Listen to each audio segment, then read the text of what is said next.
last lesson, 8.1, that one we did right after our test last week. This is a lot of looking at the picture and taking information away from what they give us, right? So remember last time we talked about what a vertex was. We said that a vertex, depending on which way our parabol shaped, if it was a U or if it was upside down, it could also be maximum or minimum, right? Depending on if it was up here or down here. We said the axis of symmetry was where you could fold things in half. And we said that x-intercepts were where it touches the x-axis, y-intercepts were where it touches the y-axis. Okay, so it says a quadratic equation is an equation that can be written in this form. Ax squared plus bx plus c equals 0. And that's what we call standard form of the quadratic equation. Just like our linear equations can be written as y equals mx plus b, or they could be put in standard form, ax plus by equals c. So one way to solve a quadratic equation is to graph it, and the solutions of the equation are the x-intercepts. Okay? So just like when we were solving our systems of equations, one of the ways we could find our answers were to graph it and see where they crossed. Here we're looking for where does it cross the x-axis. Okay?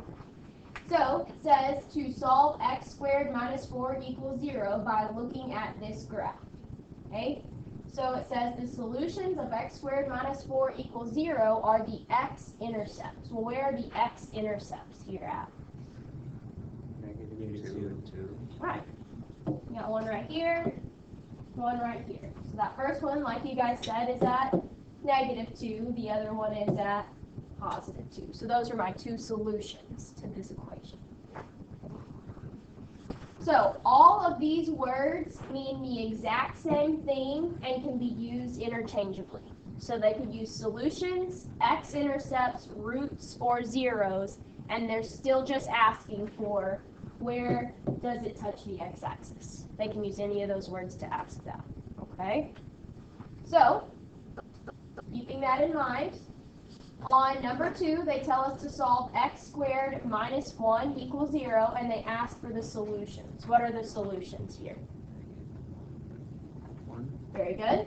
Right here and right here. So my solutions are x equals -1 and 1. Okay? Same idea for this next equation. We're supposed to solve x squared minus 2x minus 24, and they ask for the roots. So what are the roots?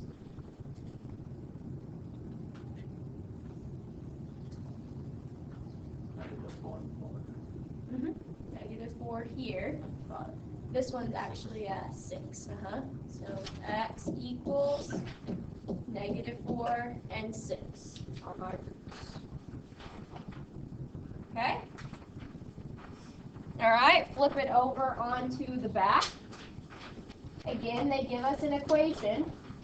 They want to know what are the solutions first. So what are my solutions here?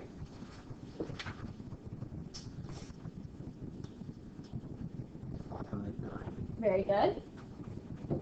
There's my solutions at 5 and 9. So we got x equals 5 and 9. Okay, and they asked some review questions for what we did on 8.1. So first they asked, where is the vertex? So what coordinate point is my vertex at?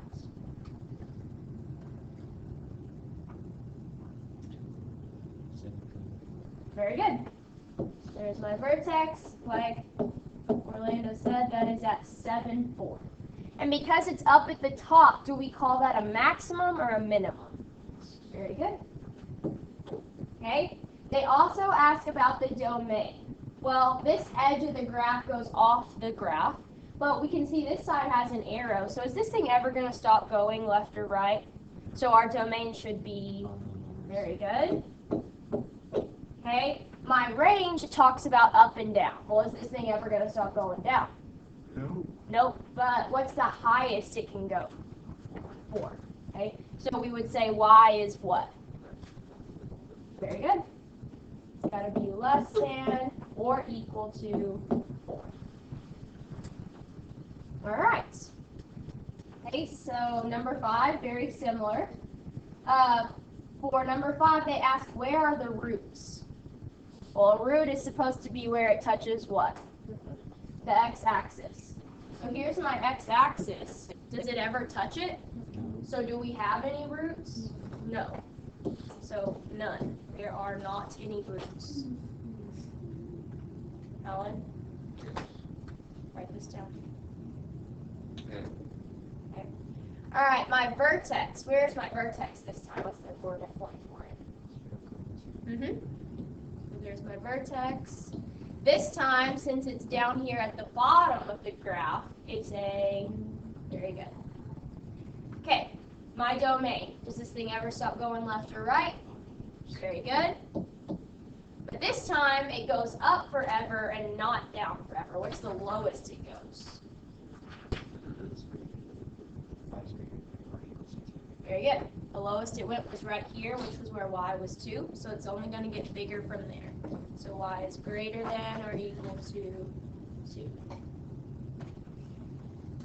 All right. The last one. Okay.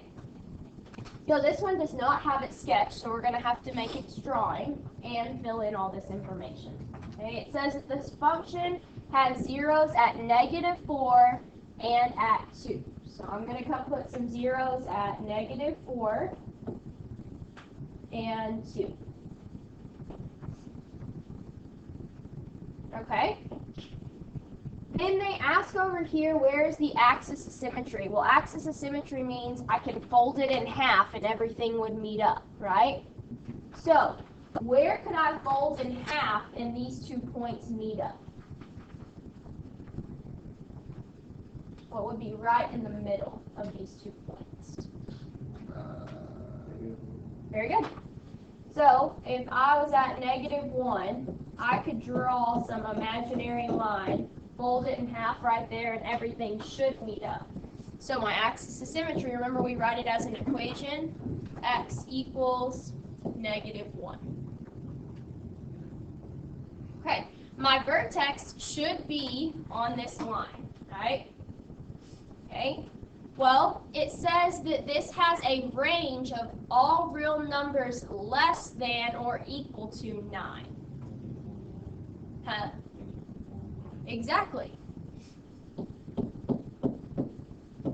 Because we know that it has to be 9 or less, right? So that's as high as it could go, and we know it has to be on that middle line.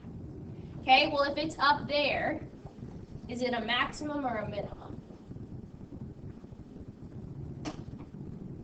Maximum, very good.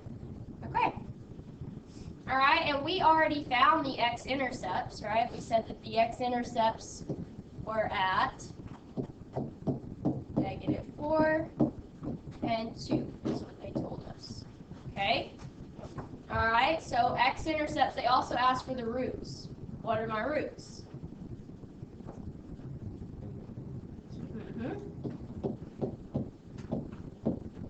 They also asked for the solutions. What are my solutions? Right. Because remember, all of those words mean the same thing, right? Okay, so we said this is the vertex up here, and it has to go through these points.